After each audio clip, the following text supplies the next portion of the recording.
Teníamos aquí, hicimos 16 y cada uno tiene un sensor que técnicamente se llama optoacoplador, que consta de un LED infrarrojo y un fotodiodo, que sería el emisor de infrarrojo. Son interruptores. Esto para variar las sensibilidades. Y estos son interruptores que técnicamente se llama configuración Darwin.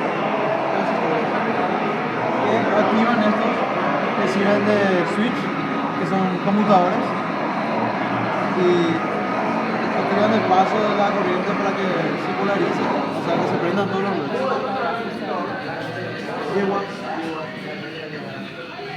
Y este sería cada placa ahí. Y aparte hicimos un amplificador que está adentro, que tiene una entrada de Bluetooth. Y realmente variamos volumen. Quisimos hacer estéreo, pero no, una parte tenía falla, entonces hicimos mono.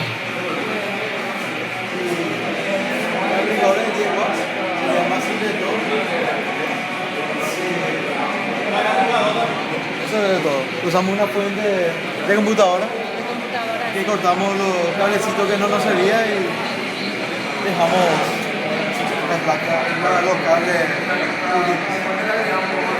Excelente. Hasta ahí la explicación.